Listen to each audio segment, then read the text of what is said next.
Hey, here are 5 stupid things I've noticed about Islamophilia. It pretends there isn't a unique problem with Islam. I'm referring to the subject of this video as Islamophilia because that has become the most commonly used term for the unjustified and irrational love, acceptance, and/or butt-licking of Muslims. It's also been used to describe the double standards we often use when thinking or talking about Muslims and Islam. The utter retardation of Islamophiles leads them to believe that all religions are basically the same. Their different texts, traditions, founders, etc. are utterly irrelevant to Islamophiles. So Christianity, Islam, Buddhism, Jedi are considered equally likely, with the potential to produce equivalent levels of good and evil.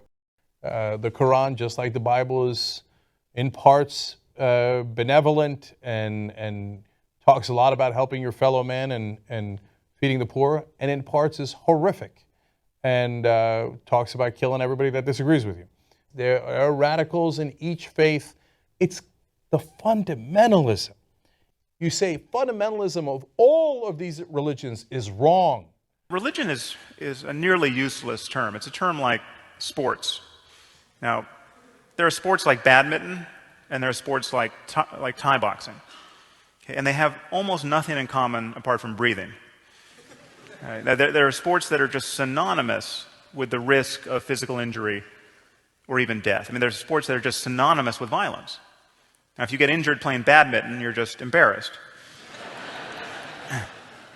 There is, I'm happy to say, a religion of peace in this world, but it's not Islam. Okay. To call Islam a religion of peace, as we hear ceaselessly reiterated, is completely delusional. Now, Jainism actually is a religion of peace. Jainism is that the core principle of Jainism is nonviolence. Gandhi got his nonviolence from the Jains. The crazier you get as a Jain, the less we have to worry about you. Okay. Jain extremists they can't take their eyes off the ground when they walk lest they step on an ant. They filter every sip of water through cheesecloth lest they swallow and thereby kill a bug. I mean, needless to say, they're vegetarian. So the problem, notice, the problem is not religious extremism, okay, because extremism is not a problem if your core beliefs are truly nonviolent. The problem isn't fundamentalism. It's the fundamentalism, stupid. Which we often hear this said. These are euphemisms. I mean, the only problem with Islamic fundamentalism are the fundamentals of Islam.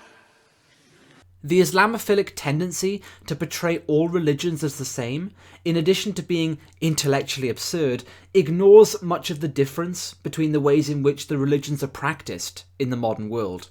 Well over 90% of the casualties caused through acts of terrorism each year are the result of Islamic terrorism.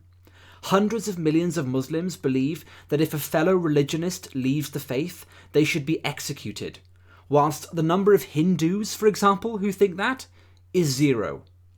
You don't even need to be learned in theology to get this. You simply need to understand mathematics on a rudimentary level. But you show an Islamophile the difference between these figures, use them to explain why Islam is worse, objectively worse, based on a simple understanding of integers, and they look at you as if you've just spoken Greek. I don't know anything about a girl, seriously. I was bluffing. You know what? I think that you are bluffing right now. Harry, what are you doing? Well, what I'm doing, for the guy who likes to bluff, is I'm playing a little game called Am I Bluffing? Huh? Where is she? Where the fuck is Harmony? Harry. You wanna play hardball? I can do that. Where is the girl? What did you just do? I put in one bullet, didn't I? You put a live round in that gun. Oh, yeah. There was like an 8% chance. Wasn't it just 8? 8? Yeah. Who taught you Maybe math? it's more. I don't know. Our religions are different, Islam is the worst, and Islamophiles are incapable of recognizing that. And that's an important point to remember when discussing Islamophilia. Because its existence is frequently denied. Islamophilia is easy to see, and is unfortunately quite commonplace in our culture. It exists across a wide spectrum, from promoting Islamic ideas to the ways in which many people apologize and make pathetic excuses for the horrendous human rights abuses committed by Muslims as a result of their Islamic beliefs. And yet there are still those who insist with apparent conviction, despite all evidence to the contrary, that Islamophilia doesn't exist, that it's an invented term referring to a non-existent problem. This is in spite of the fact that many Islamophiles in the West hold up individual Muslims and Muslim organizations as so-called moderates and representative of true Islam, when they are actually rotten, fundamentalist, terrorist sympathizers.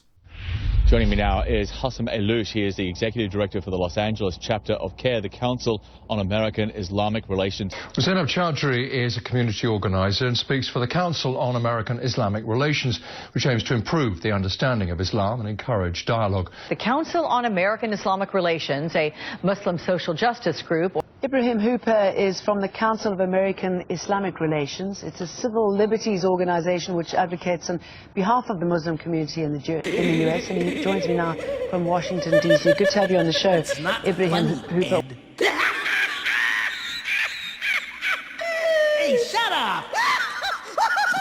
Now, the Council on American Islamic Relations, or CARE, is on the same list as ISIS, Al-Qaeda, and the Muslim Brotherhood. It's radical Islamists we're talking about here, and CARE is a front for radical Islam. It has connections to Hamas. It was founded by two people who are deeply connected to Hamas. It actually grew out of a meeting in 1993 in Philadelphia among Hamas activists who were confronted with the problem of how do we support Hamas without anyone really recognizing that we're supporting Hamas. Go ahead, sir. Go ahead. I mean, we're used to these kinds of smears. We're a civil rights organization. They're all smearing. They're all lying. That's life in the big city. 20 years, the most public Muslim organization in the nation. You are really great and powerful. You keep your promises. Do you presume to criticize the great Oz? You ungrateful creatures! Think yourselves lucky that I'm giving you audience tomorrow instead of 20 years from now. Oh.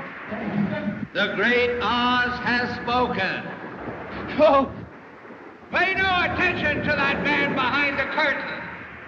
The great Oz has spoken. The evidence is out there, and what's controversial is why the United States allows CARE and allows the Muslim Brotherhood, which is the mother of CARE, to operate freely within our borders. Giving people like this a platform is indicative of the extent to which Islamophiles in the West will bend over backwards to accommodate Islam, even when the Muslims they are defending are anti-Western bigots. Instead of roundly shaming such people and platforming truly moderate and secular Muslims, the Islamophiles become complicit in the spread of an Islamist agenda. This leads to, by far the most common form of Islamophilia, when it's disguised as tolerance and multiculturalism. I don't support Islamic morality. I just don't feel I have the right to enforce my values on them. Who are we to determine how people should behave, even in our own societies? Liberal values, after all, are just how we cultured people choose to live our lives. We can't expect those Muslims to behave like decent human beings. This is the mantra of many Islamophiles. The image of seeing Nadia, whose family originally came from Bangladesh, wearing her hijab and struggling with the vol au vent, describing it as being, when it didn't go very well, it was like buttery cellulite. I mean, that's quite an extraordinary celebration of multiculturalism, isn't it? Yeah, I don't understand what the fuss is about. For someone to be wearing a hijab, to be on a reality TV show, or to be in an ad, it shouldn't even be something to comment on in any way other than this is really cool, this is representing a significant swathe of Muslim British people, and it's something that we should celebrate. It's very difficult, I think, for those of us like myself who aren't Muslims, sometimes to understand quite the depth of offence that many Muslims take with the depiction of Muhammad. But I would put it to you that when someone says, this is the thing I care about most in the world, this is my religion, this to me is my connection to God himself and to the purpose of life, For you or me or anyone else to say we regard that as an object of ridicule, we despise that. Not that we critique it, not that we question with it, but we take the things that you hold sacred and mean to defile them by every means at our disposal. That's a disgusting thing to do to someone. In the great hall of England's highest court, surrounded by judges and senior legal figures, the leader of the Church of England tonight proposed that some elements of Islamic or Sharia law be adopted within the general law of the land. Earlier, in a BBC interview, he explained that the legal system needs to reflect different religious sensibilities, including those of Muslims. An approach to law which simply said, there's one law for everybody, and that's all there is to be said. And anything else that commands your loyalty or your allegiance is completely irrelevant in the processes of the courts. I think that's a bit of a danger. This is obviously an abysmal abdication of Western culture, and there are undoubtedly some proportion of idiots who genuinely believe it's fine and dandy to be tolerant of intolerance. More often than not, however, Islamophiles are frightened into silence and use the guise of tolerance and multiculturalism as an excuse to avoid conflict. It's absurd, and a few years ago, the transvestite Turner Prize winning potter Grayson Perry was asked why he didn't say the same things about Islam that he said about Christianity, and he was perfectly frank. He said, "I don't want my throat cut." At least he was honest about it. Most people aren't honest. But two of the cases I give in this book are two very well-known novelists, both of whom at one point in the last few years said something that was deemed to be critical of the Islamic holy texts. Both of them within 24 hours, Sebastian Faulks and Martin Amis, both of them within 24 hours completely retracted, positively slobbered about their religion. I mean, they said it was that Muhammad was perhaps the most extraordinary man who'd ever lived, and so on. Why did they say this? Because of fear. Because of simple fear.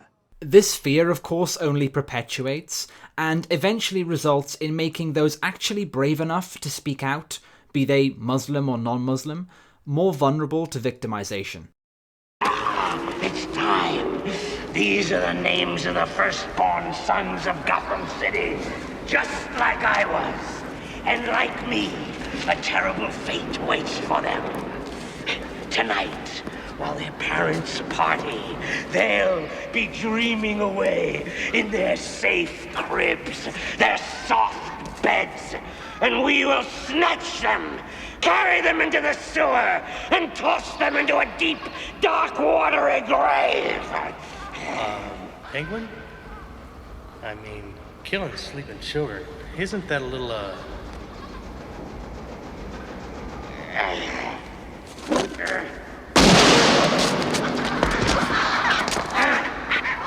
No, it's a lot.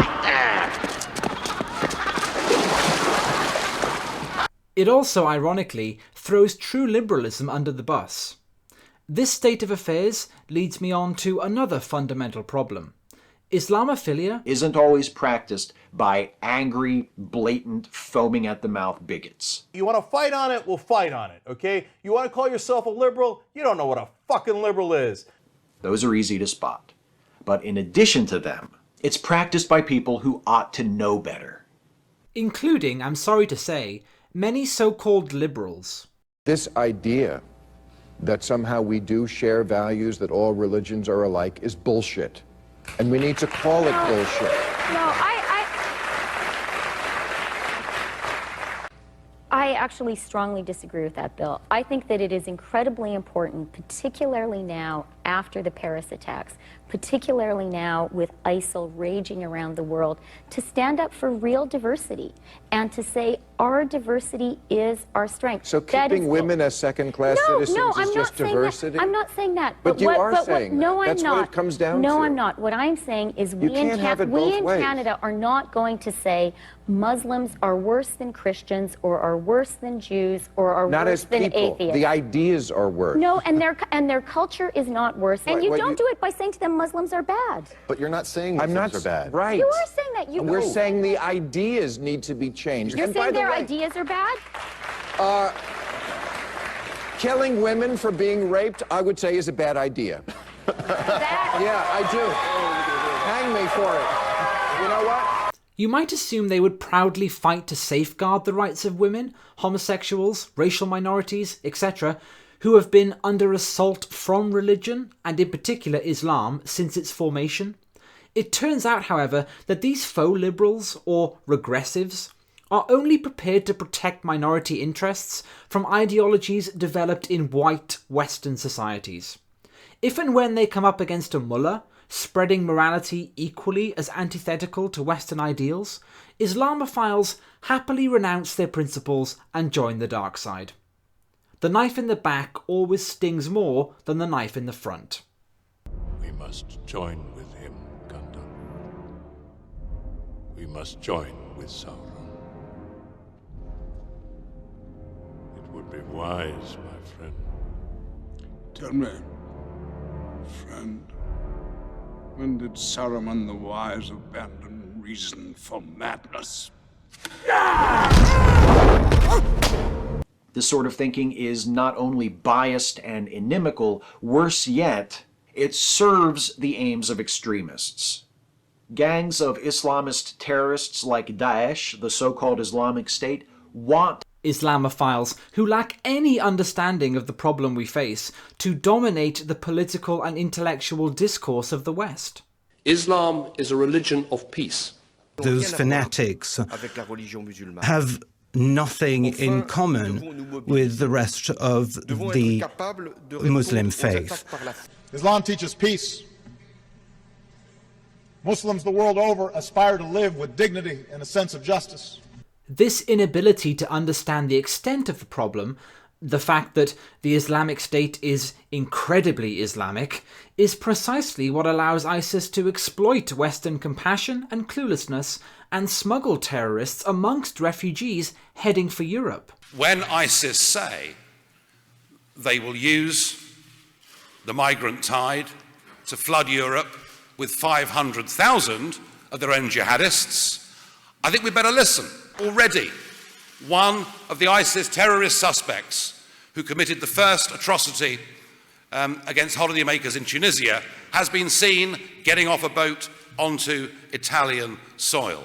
At the moment, the European Union's common asylum policy has absolutely no means whatsoever of checking anybody's background. And I would say that we must not allow our compassion to imperil our safety. Islamophilia also serves those non-violent but fundamentalist Muslims who seek to use democracy against itself and gradually impose Islam on Western countries. This is the trouble with Islamophiles. There are way too many people who despise groups like Daesh, but who propel their narrative anyway because they refuse to stand up for civilization. They refuse to enforce our identity and protect our borders, consequently revealing the weakness of our societies. This naturally feeds into the terrorist image of a limp and decrepit Western world, increasing their confidence.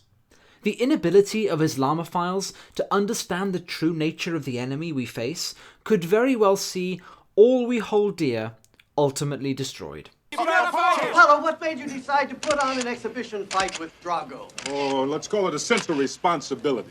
Responsibility? How? I had to teach this young fellow to box, American style. Isn't Drago a little inexperienced to be in the same ring? Yeah. Well, you know, some folks got to learn the hard way. Come on, Apollo. We don't know anything about this guy you're fighting, really. All right, it's time to go to school, son.